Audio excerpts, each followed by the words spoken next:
Like দিন, share করুন, subscribe করুন, কমেন্ট করে আপনার মতামত জানান। আসসালামু আলাইকুম ওয়া রাহমাতুল্লাহি ওয়া বারাকাতুহু।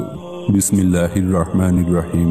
এক বোন প্রশ্ন করেছেন, আমার স্বামী কাজের কারণে আমার থেকে দূরে থাকেন। তার অনেক সময় ইচ্ছে হয় আমাকে খোলামেলাভাবে ভিডিও কলে দেখার জন্য, তাই এটা ইসলামে জায়েজ আছে কিনা জানালে উপকৃত হব। আরেক বোনও প্রায় কাছাকাছি ধরনের প্রশ্ন করেছেন যে আমার স্বামী প্রবাসে থাকে, মাঝে মধ্যে তিনি ভিডিও কল করে কিছুটা খোলামেলাভাবে আমাকে দেখার জন্য আবদার করে। এখন আমার প্রশ্ন হলো, স্বামীর সাথে খোলামেলাভাবে নিজেকে উপস্থাপন করা বা খোলামেলা ছবি শেয়ার করা গুনাহ হবে কিনা? আলহামদুলিল্লাহ প্রিয় বোন, সময় উপযোগী একটি প্রশ্ন করার জন্য আপনাকে ধন্যবাদ। এই প্রশ্নের উত্তর আমরা দুই ভাগে দেব। প্রথমত, চাকরির জন্য দীর্ঘদিন বিদেশে থাকলে বিবাহিত ব্যক্তির কষ্ট হওয়াটাই স্বাভাবিক। অবিবাহিতদের জন্য এর প্রতিকার হচ্ছে চিন্তা ভাবনা পবিত্র রাখা, ধর্মীয় আবহে অবস্থান ও সপ্তাহে অন্তত 2টি রোজা রাখা। বিবাহিতদের জন্য একই অবস্থা। তবে আপনি যে কথা জানতে চেয়েছেন তার প্রেক্ষিতে বলতে হয়, ভিডিও চ্যাটিং বা ভিডিও কলে ইত্যাদির মাধ্যমে কোনো রকম যৌন আচরণ করা শরীয়তে হারাম নয়। তবে যৌনতার উদ্দেশ্য যেহেতু সন্তানাদিকে পৃথিবীতে আনা বা স্বামী স্ত্রী গোপনীয়তা বজায় রেখে একে অন্য থেকে উপকৃত হওয়া, এসব দ্বারা তো এই উদ্দেশ্য পূরণ হওয়া সম্ভব নয়। তাই এখানকার আচরণে শরীয়ত পূর্ণ সমর্থন দেয় না। তবে এতে ভিন্ন নারী পুরুষের মধ্যকার কঠিন গুনাহের মতো গুনাহ হবে না। এ থেকে বেঁচে থাকাই ভালো। অগত্যা যদি নিজেদের উভয়ের মানসিক প্রশান্তির জন্য, বিশেষ করে অন্য কোনো গুনাহ থেকে বেঁচে থাকার জন্য এইসব করা হয়, তাহলে শরীয়তে কিছুটা শিথিলতা রয়েছে। এই ব্যাপারে হাদিসেও ইশারা পাওয়া যায়।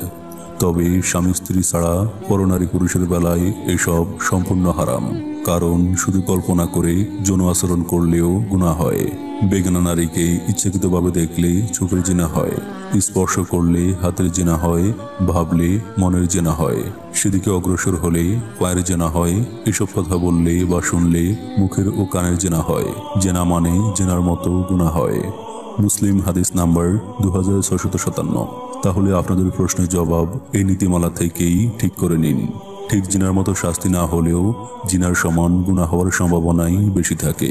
কারণ পবিত্র কোরআনে বলা হয়েছে, তোমরা জিনার দ্বারে কাছেও যেও না। নিঃসন্দেহে তা অশ্লীলতা ও খুবই মন্দ পথ। সূরা বনী ইসরাইল আয়াত 32। এখানে দ্বারে কাছেও যেও না, এ থেকে আমরা বুঝতে পারি যেসব কাজ বা আচরণ জিনার কাছাকাছি প্রেরণাদাতা বা পরিণামী জিনার দিকে নিয়ে যায়, সবই হারাম বা জিনার অনুষঙ্গ। অতএব মৃত্যু থেকে বাঁচার জন্য যেমন মৃত্যুর কারণগুলো থেকে বাঁচতে হয়, তেমনি জিনা থেকে বাঁচতে হলে জিনার কারণসমূহ থেকে বাঁচতে হবে। আল্লাহ তাআলা বলেন, সফল মুমিন তারা যারা নিজেদের যৌন অঙ্গকে সংযত রাখে এবং নিজের স্ত্রী ছাড়া অন্য কাউকে কামনা করে না। নিজের স্ত্রী ব্যতীত অন্যকে কামনা করলে তারা সীমালঙ্ঘনকারী হবে। সূরা মুমিনুন আয়াত 5 থেকে 7। দ্বিতীয়ত, তবে প্রিয় বোন, যাদের স্বামী প্রবাসে থাকেন বা দেশে দূরে থাকেন, সে সকল স্বামী একে অন্যের যে কোনো মুহূর্ত তারা শেয়ার করতে পারবেন, সেটা ছবি কিংবা ভিডিও কলের মাধ্যমে যেভাবেই হোক।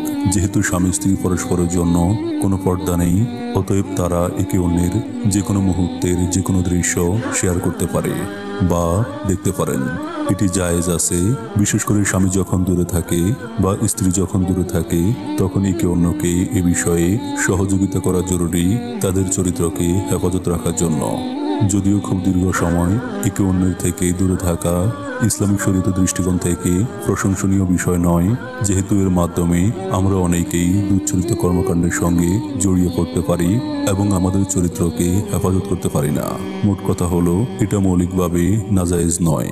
আপনি ভিডিও কলের মাধ্যমে কথা বলতে পারেন, যে কোনো মুহূর্ত আপনি শেয়ার করতে পারেন এবং ছবিও আদান প্রদান করতে পারেন। তবে এখানে একটি সমস্যা রয়েছে, মনে রাখতে হবে, আজকাল এই সমস্ত ভিডিও কলগুলো যে কোনো মাধ্যমেই করি না কেন, এগুলোর একটা অংশ থার্ড পার্টির কাছে অনেক সময় থেকে যায়। এবং তারা এটিকে মনিটর করতে পারে বা সংরক্ষণ করতে পারে। সেক্ষেত্রে আমাদের প্রাইভেসি যাতে নষ্ট না হয় সেদিক বিবেচনা করে না দেখানোটাই উত্তম হবে।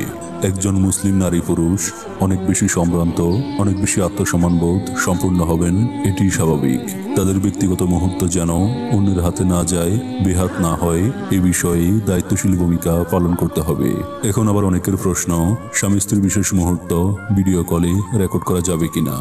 ভিডিও কল রেকর্ড ব্যবহারের মাধ্যমে মোবাইলে এই সমস্ত ছবি বা ভিডিও ইত্যাদি ধারণ করার ক্ষেত্রে অন্য কারো হাতে যেতে পারে, অন্য কারো নজরে পড়তে পারে। এই সম্ভাবনাগুলো নানাভাবেই হয়ে থাকে, সেগুলো যেন কোনোভাবেই না হয় বিষয়টি উভয়কেই সতর্কতার সহিত লক্ষ্য রাখতে হবে। সেই শর্তে এগুলো জায়েজ রয়েছে। তবে মনে রাখবেন, আপনার মোবাইল ফোনটি যে কোনোভাবে চুরি হয়ে যেতে পারে বা হারিয়ে যেতে পারে।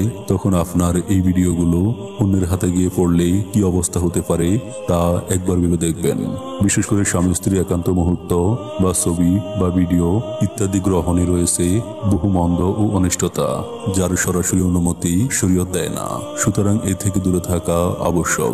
ইজ্জত এবং গোপন বিষয়গুলোর হেফাজতের প্রতি যত্নবান হওয়া অপরিহার্য, কেননা এটা ঈমান ও সুস্থ রুচিবোধের দাবি, আর এটা আল্লাহ তাআলাও পছন্দ করেন।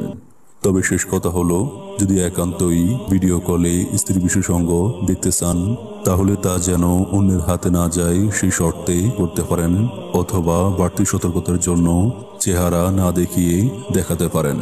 তবে অবশ্যই মনে রাখবেন, সেটা যেন অন্যের হাতে কোনোভাবে না যায়, কারণ আল্লাহ না করুক যদি কারো হাতে এই সমস্ত ছবি বা ভিডিও চলে যায় তাহলে তার সামাজিকভাবে সম্মানহানির ক্ষেত্রে মারাত্মক প্রভাব ফেলতে পারে। আল্লাহ সুবহানাহু ওয়া তাআলা আমাদের সবাইকে এই বিষয়গুলো বোঝার তৌফিক দান করুন।